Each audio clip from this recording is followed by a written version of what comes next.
evening, everyone, and welcome to the Undisputed Heavyweight Champion of the World show made for the fans by a fan. I am your host, as always, Richard Tiemann, and this is Football and Nonsense.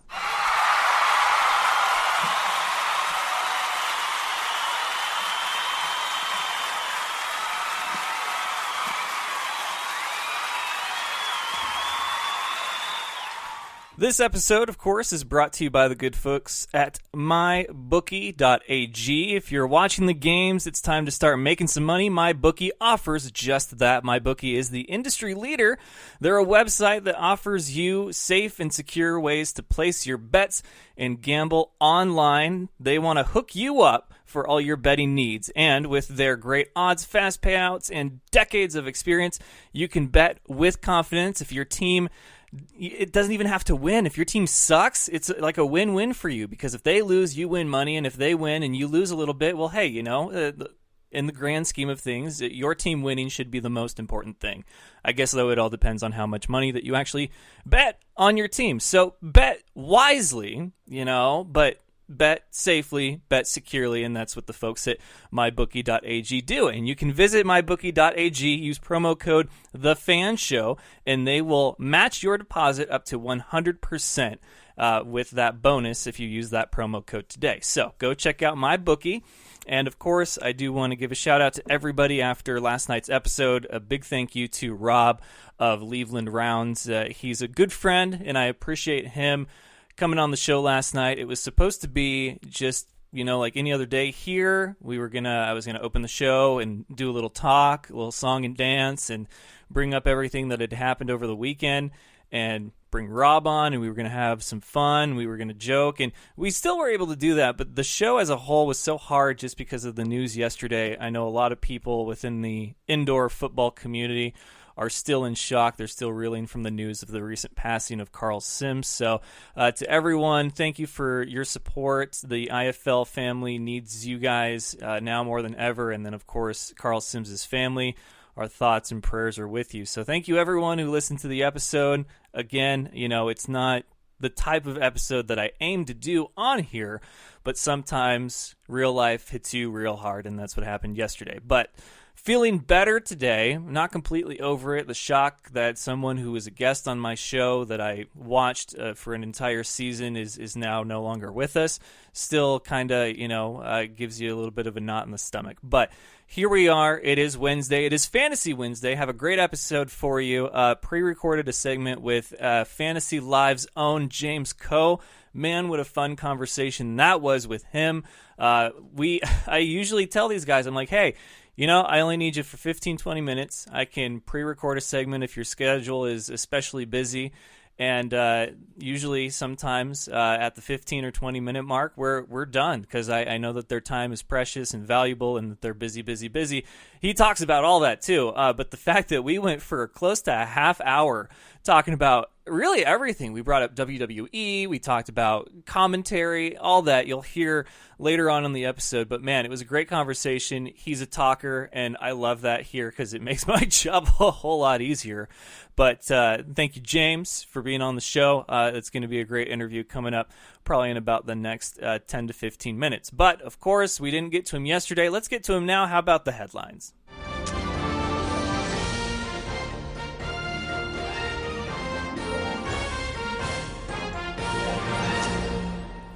And the headlines are that Eminem is relevant again, but not really going to get too into that. He did sort of call out a lot of people like he does in his songs, but this was, I guess, a rap cipher. I'm 5'9", 30, and white, so rap terminology, of course, isn't really my strong suit. But Eminem is a white rapper and a very good one. He called out Donald Trump, pledged his allegiance to Colin, and basically tore America a new one. And so that's been blowing up on social media lately. I watched it, and there was some powerful stuff in there, regardless of what side you find yourself on. But he drew his own line in the sand, as he put it. And I don't know what happens now. I don't know what happens next, because I bring this up because it reverberates into the world of sports, specifically the NFL. There was basically a notice sent out to all 32 teams because Roger Goodell is he's hands-on when he wants to be, and then he's nowhere to be found when he needs to be. And that's probably one of the biggest problems that I personally have with the commissioner of the National Football League, because everybody likes Silver for the NBA. Everybody likes him. And it's just so interesting. You go from sport to sport, and the commissioner is either the most beloved guy there, he's the guy that makes everything happen for the league, or he's hated because he's kind of a douche. Roger Goodell is, well, kind of a douche. I mean, let's call it like we see it. You know, the gloves are off lately in America, and so I'm going to call it like I see it. But Roger Goodell has done a lot of great things for the NFL. I really think that you could make a comparison between him and Donald Trump, because Donald Trump is the president who doesn't really have anyone to answer to. He's not what you would call an employee that has a boss that will keep him in check and fire or suspend if he does something wrong. He is his own boss, and he has Congress to answer to, but we all know that that's something that can take a lot more time than we prefer. Goodell is the same way. The only people he has to answer to are the owners, which is kind of a big deal. The owners are his Congress, and so when it comes to something that's upsetting the owners in the NFL, Goodell is going to hear about it, and that's what we've reached now with the national anthem protest. It's starting to hit the wallets and the bank accounts of the owners because both sides are protesting the NFL. The left is protesting because Colin Kaepernick is still not signed, and they refuse to watch. They said this before the season started. They're like, I'll tune in once Colin Kaepernick is on a team, which I feel is a little unfair because, yes, there's 32 teams out there. Not all 32 need a quarterback, and not all 32 are going to need a quarterback that fits his particular skill set. Of course, a lot of people scratch their head at the Tennessee Titans signing Brandon Weeden, and they made the list of fan show for that, which will have a new name to add tonight since we didn't last night. But Tennessee, a very conservative side of the spectrum. Do you, as an owner, are you really going to bring Colin Kaepernick into that mix? Probably not. So there's so many factors, and once you eliminate, okay, so these teams have a backup that works for them. Okay, they're out. So of 32, we've got, 15, 16 left. You could eliminate half the league. Of these, okay, these teams probably won't work for what his skill set is, so you can eliminate those. And then these, now you're getting down to the going through it with a fine-tooth comb reasons as far as why he wouldn't be a good fit for them. And it's going to come down to politics. It really is, because it's at the forefront of everything in the NFL now. Why not? And if he doesn't fit what you have going on, your demographic, your fans, your state, your side of the country, then it's not something that you're going to do. So I feel it's a little unfair for people to boycott because a guy that people didn't even care about until he was a backup now are suddenly like, well, he needs to get a job. And I think it's silly. I really do. But then the right, they are now protesting because why? Because players taking a knee like Colin Kaepernick, they seem to believe that it's a sign of disrespect for the nation, the people that fought for the freedoms of this country, and of course what the flag represents, which I feel like we get lost in translation what the flag represents. The flag is a symbol, and if you need to know what a symbol is, watch The Dark Knight. I guess I should say Batman Begins, because he explains it beautifully there. Bruce Wayne's character says, I have to be Batman because as a person I'm vulnerable. I can be defeated and things that can happen of that nature specifically tied to my name. But if I'm a symbol, I can be whatever the people need me to be and beyond. And that's what the flag is. It's a symbol that means to you what it means to you. And if it doesn't mean something positive, well, I feel bad for you. But at the same time, to a lot of us, it represents that there's still a majority that believe we live in the greatest country in the world, because even though times get shitty, it's still better than alternatives. It is. And whether you believe that or not, it's something that my aunt, who was a cop, a former detective, she's been retired for several years now. Her and my uncle were both cops, both detectives. And then he fought in one of the wars for the military, and he has some traumatic experiences from that. Her and I talked, and she's a Seahawks fan. And, of course, the Seahawks have been in the news a lot for the protests and what some of their players are doing. And she agrees, when it comes to these videos we see of the police brutality and whatnot, her and my uncle will look at each other and be like, we would have never gotten away with that stuff. Like, how are they? So there are some times where you guys are right. Like, that's wrong and something should be done about it. But at the same time, she also understands that nobody, despite the fact that Snapchat and Instagram have made it very capable of doing this, nobody is going through life with the record button permanently hit, you know? And they're definitely not doing it facing outward. If a person is adding story after story after story, snap after snap after snap to their Snapchat or their Instagram, that camera is facing right back at them because it's all about them. So when it comes to these videos you see of somebody being beaten, stabbed, shot, they hit record after something started to go down. They didn't hit it before the incident even started. We're a few seconds, minutes into this altercation.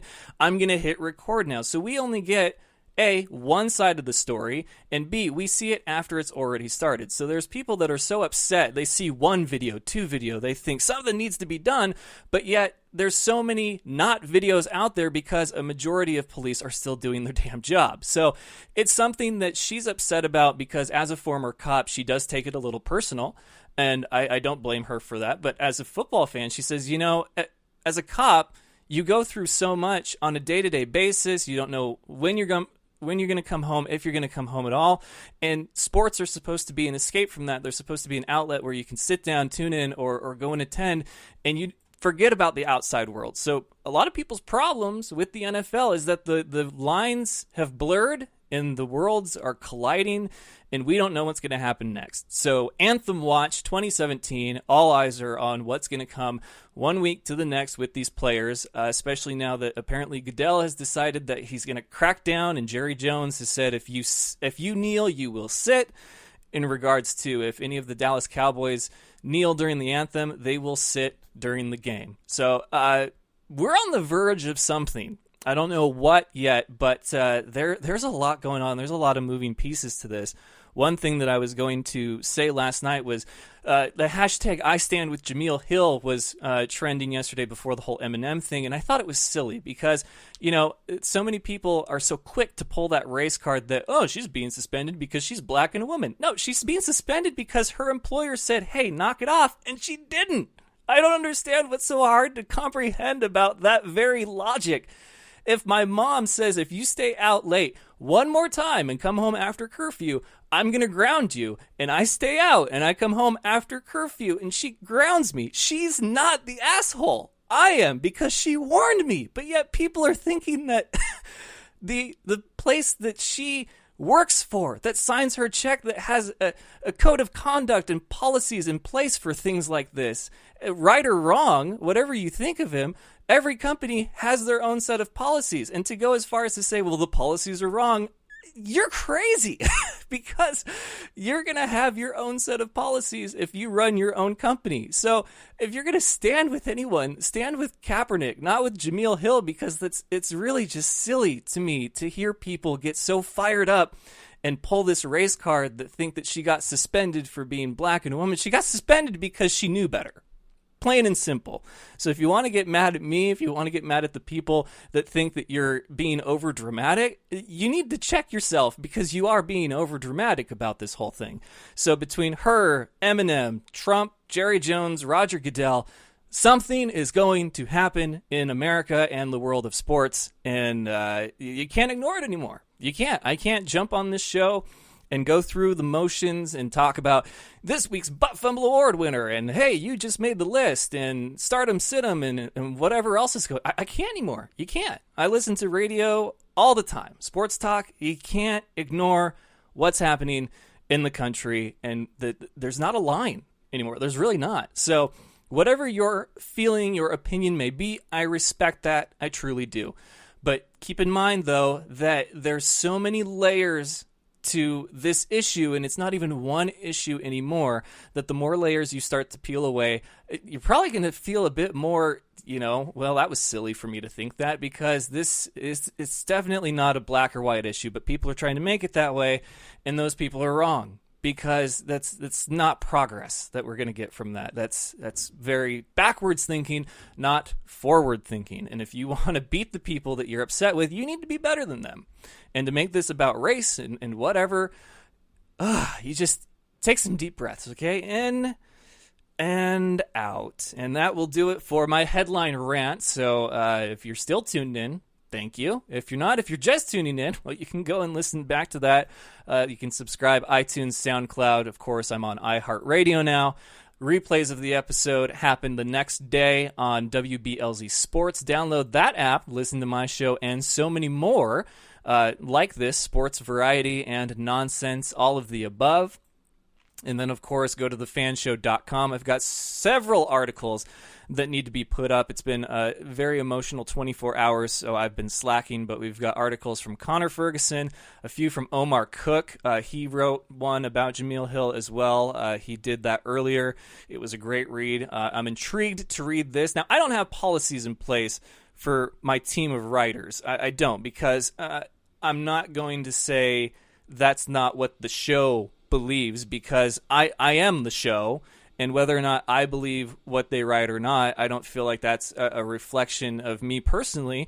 This is one of my writers expressing how they feel, and I encourage that. So I may have just gone on a rant about Jameel Hill and the state of the NFL and politics that Omar completely sees differently, and him and I have had a few discussions about it, and we're both in a good place on that. He's been on the show, we've talked, we've opened a dialogue.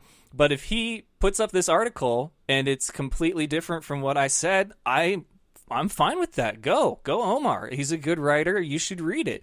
But don't think that it's a reflection of the show. It's how he feels, and I'm giving him a platform to express how he feels. So that, we've got your Week 6 games of the week. That'll be up tomorrow. Rich Bauer wrote another recap for the Cardinals, you Arizona fans. You get a P. James and I are going to talk about that next. So without further ado, don't go anywhere. We will be back with more of The Fan Show after the interview. Who made the list of The Fan Show and your Week 5 ButtFumble Award winner?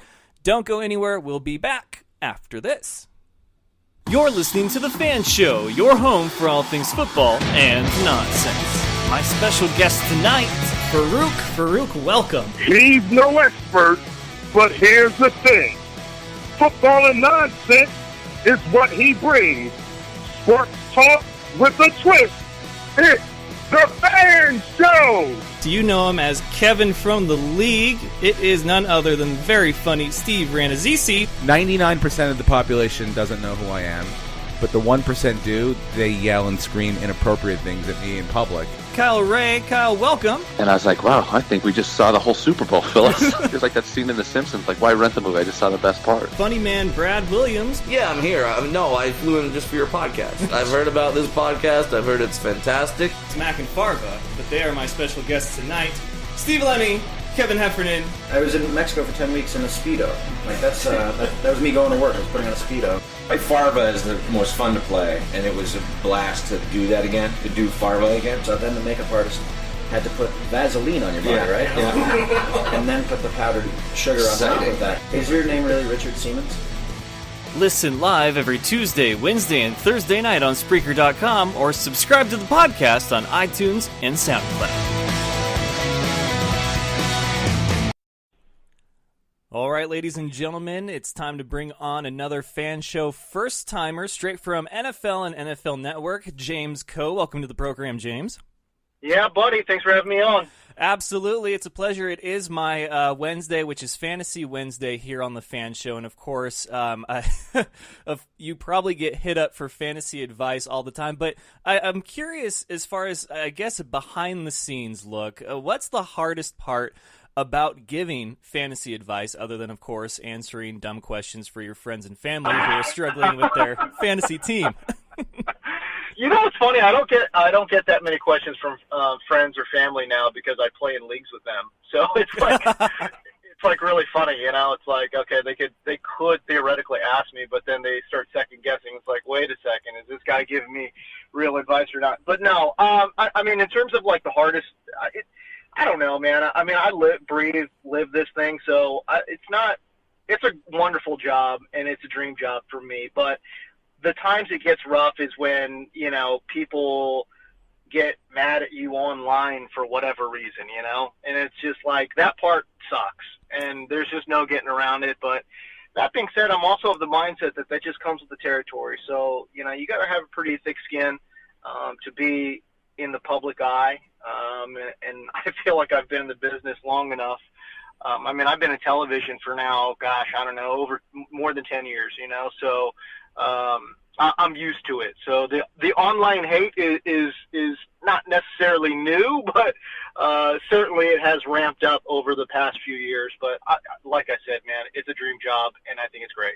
Yeah, because it takes clearly a certain level of passion to get into your respective field and career paths. So you doing fantasy and working for NFL and NFL Network, obviously you love football, but to have a specific niche that's yours and to know the kind of backlash that you can get from that. I mean, I guess what led you down the rabbit hole that got you to where you are, and was there ever a decision you had to make where you could have easily gone on a completely different path?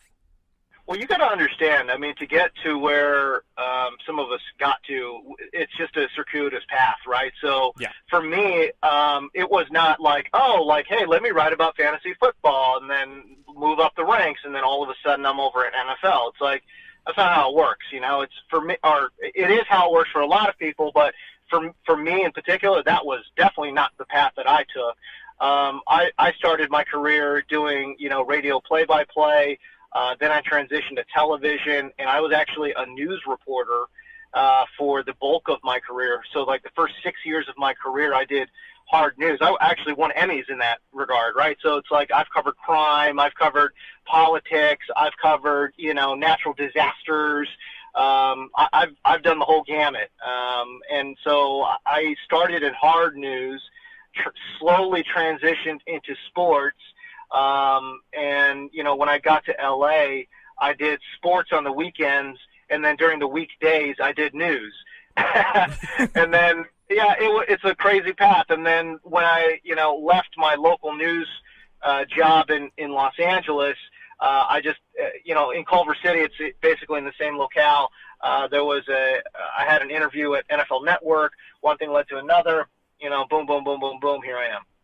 Well, I'm glad that you brought up that you originally were in play-by-play, because one thing I've always been curious about, I'm a football fan, huge wrestling fan, and whenever I go to an event where you don't hear the commentary that you do on the TV, I hear it in my head in the voices of my favorite commentators, right? But yeah. There have been moments where I've hit the mute button and taken my shot at doing play-by-play or even color commentary. What's the biggest challenge when you sit down behind that microphone knowing that it has to be your voice that comes out to illustrate what's going on for the people listening or watching? You know, can I just say, too, I wanted to go down this path. There's, like, a few, like, pillars where I was like, oh, man, I really want to be like this guy. I really want to be like that guy. I really wanted to be Chris Berman growing up. And I really, really wanted to be good old JR. I loved wrestling growing up, too. And, you know, I unabashedly say I followed wrestling until I was, you know, all the way through college. So, I mean, you know, like, yeah, I was the guy in the Austin 316 shirts and stuff, you know, like, I was all into it, man. I mean, I probably stopped watching in, like, the mid-2000s. When The Rock kind of left and Austin was too hurt and, you know, blah, blah, blah. So a little bit of a downstretch there for the WWE, but that's when I probably stopped watching. But, yeah, man, I unabashedly say that, yeah, those two guys, Chris Berman and shockingly good old JR, Jim Ross, those were guys that I wanted to be growing up. But, you know, you asked me about play-by-play and, you know, what are you trying to do? It's, you know, I started with one mentality, and I've kind of morphed it along. And what I realized is people just want to be informed. Entertainment second, information first. And I think if you bring that approach to any kind of broadcasting, whether it's, you know, sports, news, play-by-play, commentary, whatever you're doing, if your number one goal is to inform, I find that you find good success there. So that's my thing. And, you know, and here's the crazy thing, man. If you watch me on the network or if you listen to me on the podcast or if you find, you know, my work anywhere, a lot of what I do is dressed up. You know, but it's information first, and that's the mindset that I have. Even though I might be I could be going crazy. I could be channeling my inner WWF superstar. You know what I'm saying? But at the end of the day, it really comes down to, okay, let's inform the people. Yeah, because, I've done my research into it. Of course, every sport has its own sort of, I guess, angle of what they're trying to portray over TV or radio. And when it comes to WWE, they have the table right there next to the ring, but they're constantly looking at the monitors because their job is to tell people what's going on that are watching as if they're watching through the monitor there. So they can see everything happening, but they're talking about specifically what's happening in that, little window that they have there. And for the NFL, whenever I watch and I try to do some type of commentary, it's happening so fast that I never quite know where I should focus the attention to. Is it the quarterback, the running back, the line, downfield? Because, on TV, I can only see so far, but in the booth, they can see the whole thing. What was the most challenging thing for you when you first started doing that? Oh, I mean, what you're describing is called chasing the play. I mean, it's a very, common thing for beginning play-by-play people, but I don't know. It's just at some point your mind just starts catching up, or your mouth starts catching up with your mind, and and that's really what ends up happening. I mean, you got to follow the ball. I mean, you could talk about other things that are happening off the ball when there is an appropriate time to do so.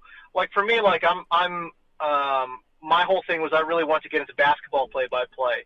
I found that I was actually, pretty good at that, but I was also really good at football play-by-play because that was my second passion. But I think what it really comes down to is, okay, how much are you watching it and how much are you talking about it and are you living it? Some people say, yeah, I work really hard in doing it. And I always raise an eyebrow whenever I hear that because, I mean, are you though? It's like, are you watching?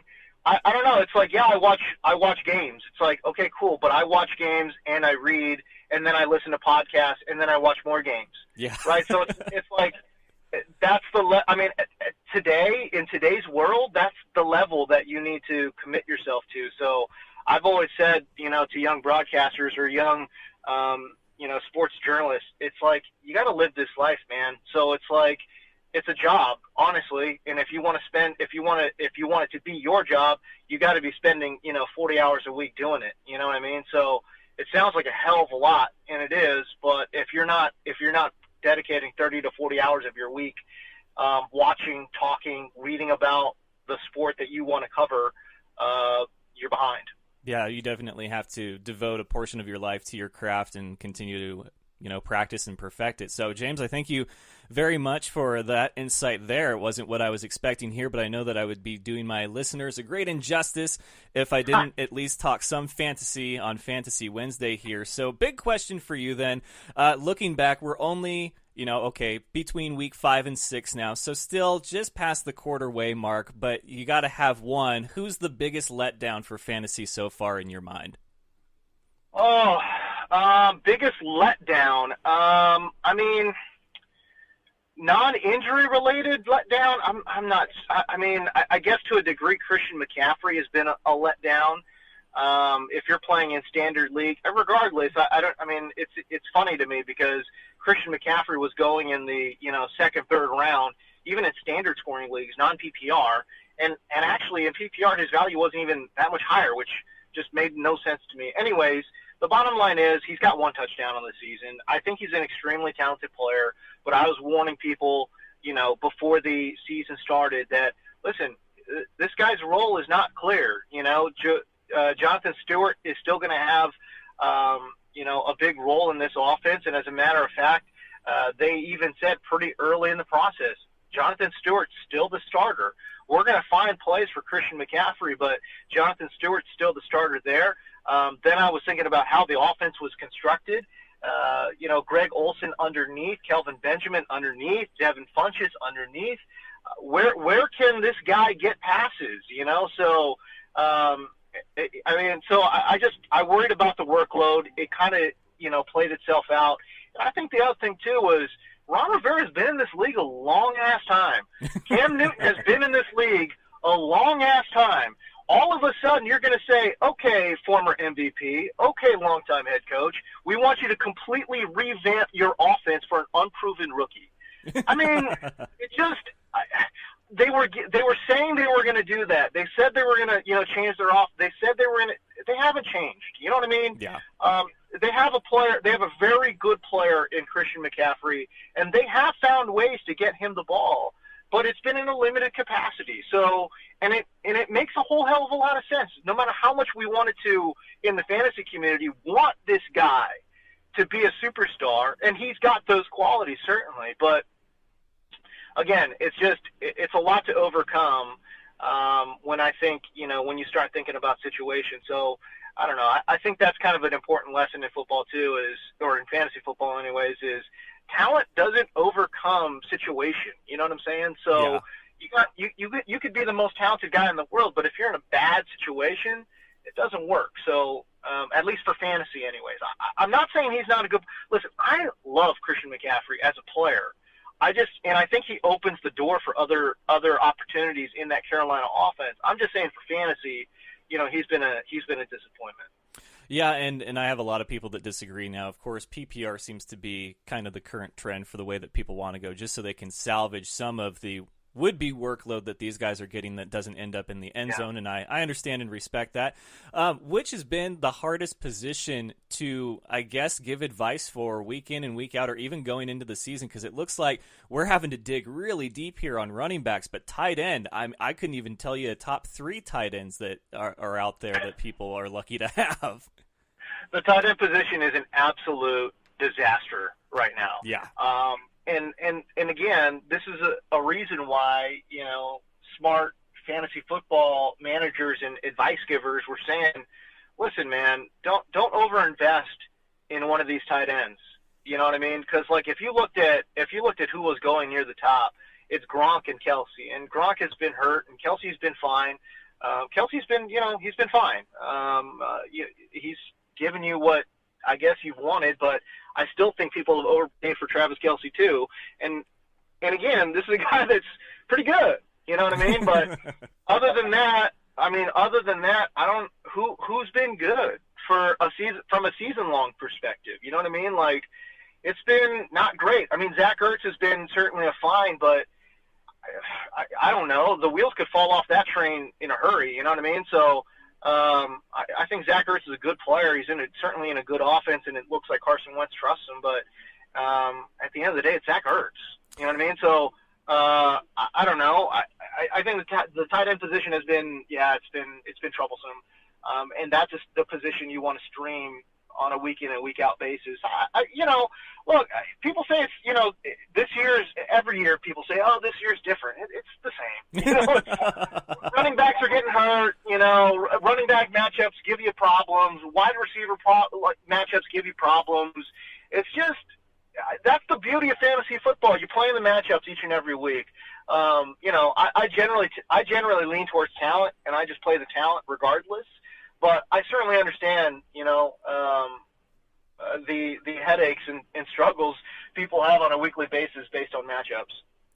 One thing I wanted to ask you your opinion on as a fantasy football, expert, guru, whatever title you prefer.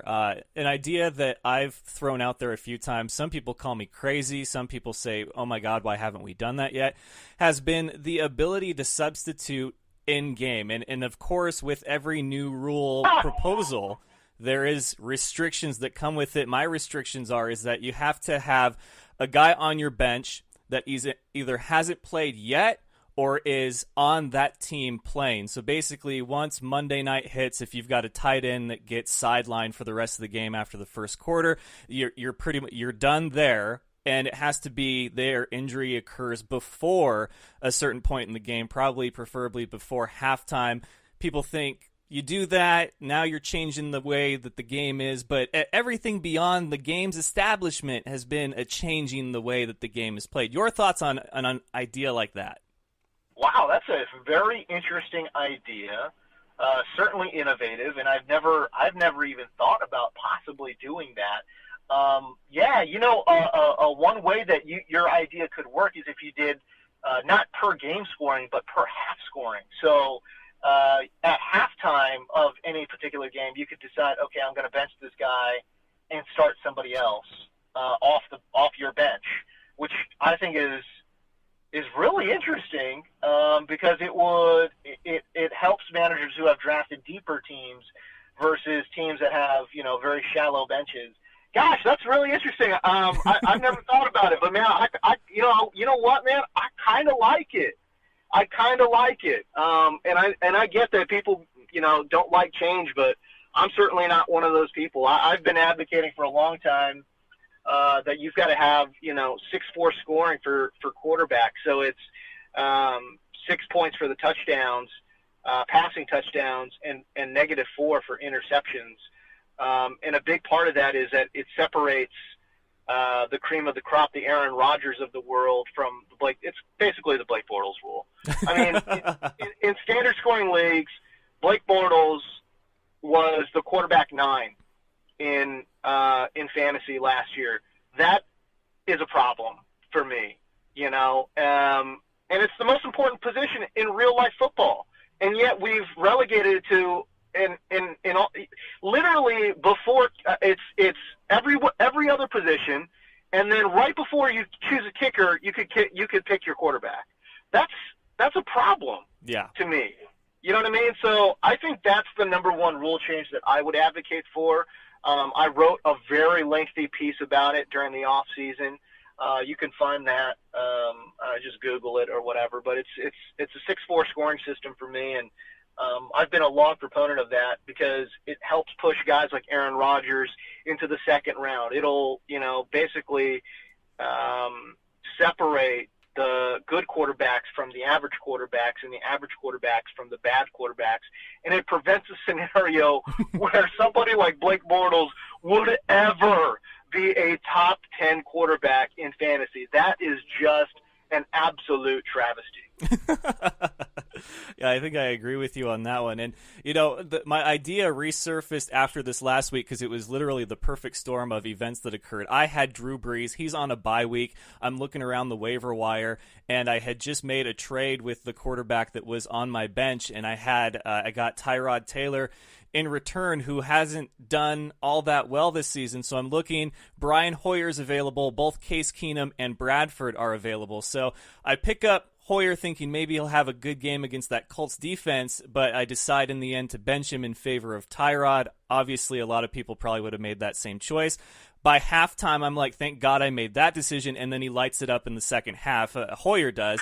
And then you have where Bradford's like, yeah, he's going to start Monday night, and then his injury resurfaces and enter Keenum. So I just feel like, if you want to be competitive and be the best and beat the best, then you got to implement some kind of where if a guy goes down after the first series, you're not completely screwed at that position if you're waiting on 15 points to come from somewhere, but it does need to come with its own restrictions. So it sounds like a topic you guys might want to bring up sometime on NFL Fantasy Live, and if you need an expert on it, I'd be more than happy to phone in and discuss it further.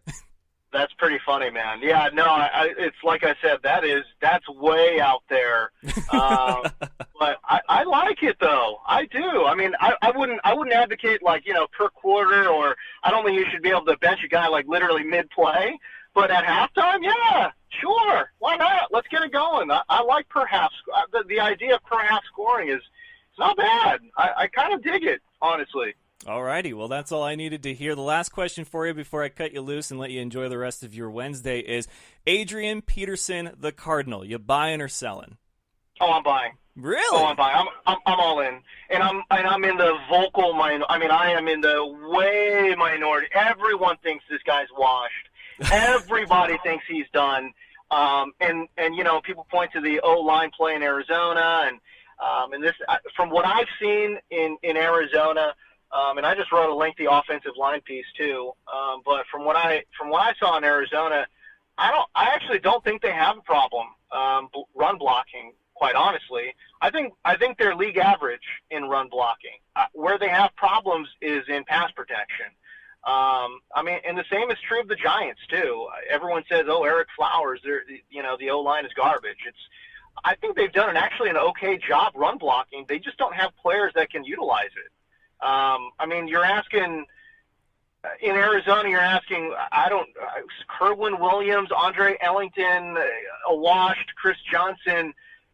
Look, you could block all day long, but those guys aren't going to make it happen. You know what I'm saying? Yeah. So I just think their run blocking has been fine. And quite honestly, Bruce Arians is a pretty creative coach. I really like what he's got going on. You know, he's a creative coach, but his base packages are old school. You know what I'm saying? That's why he wanted a guy like Carson Palmer, because he is a very good pocket quarterback, 7-step drop and look deep down the seam. That's where Bruce Arians wants to attack you. He wants to attack you down the seam with 5-step drops. I think he's a good coach. I think he's pretty creative. They've got a great defense there in Arizona. And if you think about, again, we start talking about situational football, a team with a good defense, they want to run the ball, man. They want to run they need to run the ball to set up play action. And that's another area where Carson Palmer's pretty good, is play action. So I don't know, man. I'm cautiously optimistic on Adrian Peterson. I think he can get it done. I really do. If they feed him the ball 15, 20 times a game, and why the hell would they not feed him the ball 15, 20 times a game? I really think that dude can get it done in Arizona. I don't think he's completely done. Not saying he's going to be, 2,000-yard AP, but I don't think he's completely done. And in fantasy football, a workhorse back, these guys are rare. Give me that guy all day long. Do you have a fantasy football MVP at this point? It's Kareem Hunt. It's not even close. I had to give you a gimme. Yeah, I mean, it's not even close. You know what I mean? That's why I find it interesting too that people are saying Alex Smith is playing at a Pro Bowl or at an MVP level. I'm like, look, calm down. He's playing well. He's playing well, and he's playing so much better than what we've seen in the past of Alex Smith. He's not even the best quarterback in the NFL, and you're telling me he's an MVP. Just stop it. I get it. He's playing better in 2017 than he played in 2016. As a matter of fact, he's playing so much better in 2017 than he is playing in 2016. But get out of my life with Alex Smith is playing like an MVP. No, he's not. That's crazy talk. I just think he's playing so much better than the dink and dunk horrible quarterback, conservative quarterback that we've come to know and hate of Alex Smith. So good for him. I'm happy for him there, and he's certainly challenging defenses, deeper downfield, which is great. But all of this is set up because Kareem Hunt is garnering so much attention, and he has really provided a spark for that offense. He's kept them in manageable down and distance situations. It's allowed Alex Smith and his dink and dunk tendencies to churn out first downs, and those short passes in conjunction with Kareem Hunt, turning out good yardage on pretty much every single run, those are body blows. It's body blows. It's first downs. It's body blow. And then they hit you over the top with Tyreek Hill. Then they hit you over the top with Travis Kelce. That's when they hurt you. So, and let's be real here. I mean, he's throwing it to Kareem Hunt, or excuse me, he's throwing to Tyreek Hill. He's throwing to Travis Kelce in single coverage.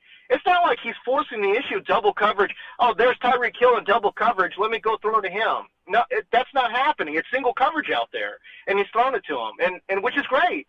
But that's basic football. You got to do that. You got a speedster, you got a playmaker like Tyreek Hill deep downfield in single coverage. Yes, you throw him the ball and ask him to make a play. It's quarterbacks that can throw into tight windows, that can throw into double coverage, anticipatory throws.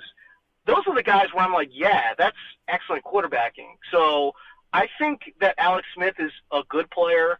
I can certainly appreciate what he's getting done. And there's no question, he's one of the 10 best quarterbacks in the NFL right now. But I start bristling up when I start hearing about Alex Smith as the NFL MVP, when in my mind, how is it not Kareem Hunt? How is it not? Alex Smith is not the best player on his team, let alone the NFL. This is crazy talk. All right, he's James Coe. You can find him on NFL.com, the NFL Network, and I could tell that you're a guest that I could easily use up an entire hour show with. So we are definitely going to have you back, hopefully sooner than later. But he may have finished his schooling at USC, but he is a Cal Bear through and through. Don't ever let anyone tell you any different, Aaron Coscarelli. But James, man, it's been fun. It's been a pleasure. I will let you get back to your grind, and I'll hope to have you back real soon. All right, man. Thanks for having me on. Anytime. Absolutely. Take care. All right. That was James Coe of the NFL Network, NFL Fantasy Live. Man, full of energy. We probably could have gone for a whole hour segment. That was no joke. So I'm looking forward to have him on again very soon. At the end of it, I came up with so many questions that I wanted to ask him. I was like, why didn't I think of that earlier? So we are going to go to our final commercial break. ButtFumble Award winner Week 5 and who made the list of Fan Show? Find out after this. This is The Sheet. Gets me all revved up. My face is now red. My ears are just freaking boiling. He's so raw that Sky hates him. Yeah, he had 51 touchdowns. 4,900 total yards. I know y'all like that, but I got to run. And only in Alabama that could happen, I have to say. They're so good, man. They would win the Big Ten if they were in the Big Ten. You could be doing something vision-based in front of you and reach down and grab a handful of insane goodness. Give it to him. Kudos. I'm clapping like a golfer. Very good, Johnny. I'm proud of you. Wow. You guys agree on something again? I'm very impressed. You ever had a bad week? Just you walk outside, step in a puddle, like right when you walk outside. I mean, how does a puddle right outside the house? Or you stand on the curb and somebody drives by and splashes water up on you? Or it's just raining on you, not anyone else? I will tell you, before you go any further, I cannot hear Chad when he speaks. Good. Here, listen to the sheet, man. I don't really know what we're doing. Every Saturday morning, 8 to 10 a.m. right here on WBLZ Sports. Whether it be your industrial, commercial, or residential needs, Gen Service is the electrical contractor for you. The Gen Service team has the expertise, commitment, and educational years to help you solve all your electrical concerns. They have you in their best interest with helpful suggestions to accommodate your every want. Give them a call, no matter the size of the job, at 740-438-7173. Mention WBLZ Sports, and you'll get a discount. That's Gen Service, 740-438-7173.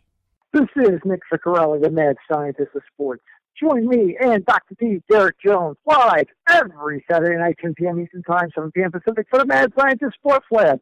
The big intellect, the experiments on the chalkboard, and the guest subjects will be rolling in. Mad Scientist Sports Lab, only on WBLZ Sports, where we got balls. Doug Peffer Painting and Pressure Washing. He has over 30 years of painting experience. He's interior, exterior, commercial or residential. Doug Peffer covers it all. Is your house looking ugh? We'll call on Doug. Doug Peffer Painting and Pressure Washing. 404-966-3361. Mention WBLZ Sports and get a special We've Got Balls discount. That's Doug Peffer Painting and Pressure Washing. 404-966-3361. Check out Thursday Night Tailgate, where NFL legends live on.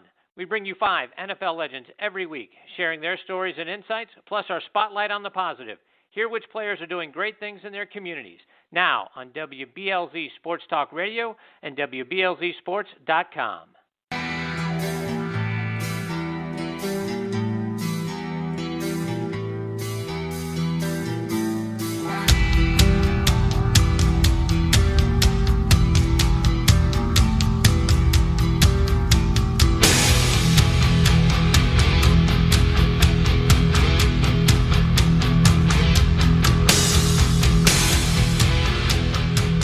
That's right, ladies and gentlemen. We are back. It is Hump Day on the Fan Show. I appreciate all of you tuning in this Wednesday. Great talk with James Coe. And now the moments you've all been waiting for. As again, I apologize for last night's episode as far as it being a bit off kilter. But we have another name to add to the list of Fan Show and ButtFumble Award winner. Don't forget, where you bet matters. Visit mybookie.ag today. They are built on the 3 R's: reputation, reliability, and real fast payouts. They have a great reputation, which is why I work with them, and they're a proud sponsor of the Fan Show. Their reputation speaks for itself. They're reliable, which is why they have built that reputation. And their real fast payouts, well, if you place a bet, you win. It's your money. You want it now. Mybookie.ag is the place to do it. Sign up today at mybookie.ag. Use promo code TheFanShow, and they will match your first deposit up to 100%. And you can gamble and place your bets safely, securely, and with ease. No fuss, no muss at mybookie.ag. So that brings us to, let's go ahead and go to the list of the Fan Show with the last few minutes here. So normally this is a Tuesday segment. I apologize again for not doing it last night, but I tweeted out as a joke that we pretty much had our next name to add to the list of Fan Show last week, and it didn't change. I was looking for moments, like I was really looking hard. I was like, I don't want it to be that much of a gimme, but sometimes these moments happen. You're like, yeah, it happened for a reason. And then Rob and I even talked a little bit about it last night, where I was just like, sometimes the nerve of this guy, and I don't even know if he knows it's nerve, but it just seems ridiculous that he thinks that he can just charm his way out of anything, when really the reality is that he, in my mind, my perspective from a non-Carolina fan and a perspective of an outside party, I feel like he dug his hole pretty deep, and it gets worse for him. In all honesty, I wish he would just clear out his wardrobe, put on dress shirt, tie, jacket, and that's it. No frickin' funny glasses, no hats, fedoras, whatever, no clown suits. Like, if you want people to start to get respect back, if you want to earn respect back from people, you need to stop being you a little bit, go back to square one. And then once we get more comfortable with you, then you can start doing things that are more you. And everybody wants to be Mick Foley, who can just show up in a plaid shirt and sweatpants, and everybody loves him because he's Mick Foley, but he never started out that way. Like, he had to go to 3 different wrestling promotions and try so many different characters before he finally found what worked for him.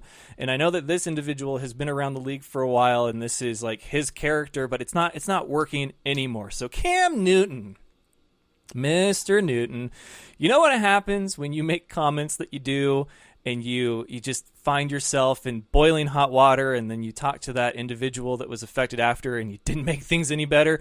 You lose a sponsorship, and then you try to charm your way out of it by saying you did some history digging and research for women and ladies, and it's just, man, you should have just kept the mouth shut. You know what happens when you just make an absolute fool of yourself, do you? Huh? Do you know what happens, Cam Newton?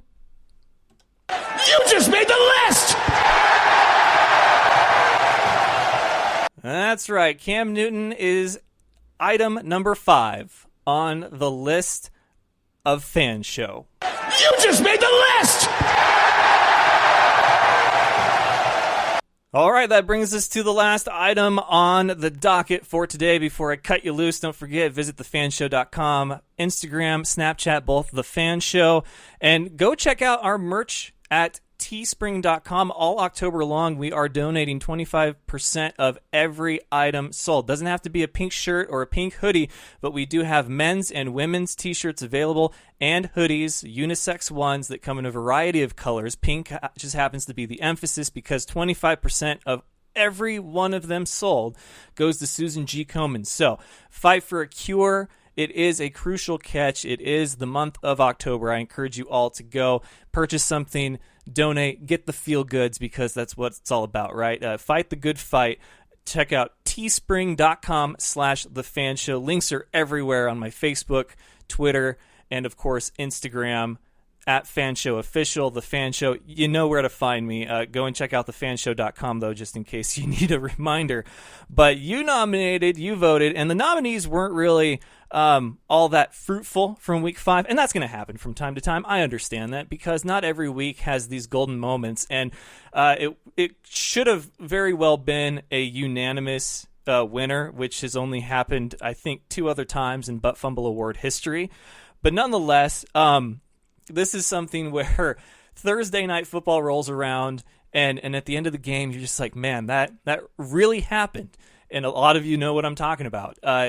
Tampa Bay Buccaneers and their kicking woes, from Roberto Aguayo to now Nick Folk. I don't know if their special teams, specifically the kicking position, is cursed, but it has all the familiar symptoms of something that is cursed because, man, missed the 50-yarder, the 40-yarder, the 31-yarder. I mean, that's 9 points off the board, and they could have very, very easily had won that game against the Patriots. I'm not going to say very easily because it's the Patriots, but obviously, like, those 9 points, even 3 would have made a huge difference in that game. But nonetheless, Nick Folk, he is no longer a Buccaneer. This is the second kicker that they've had in as many months.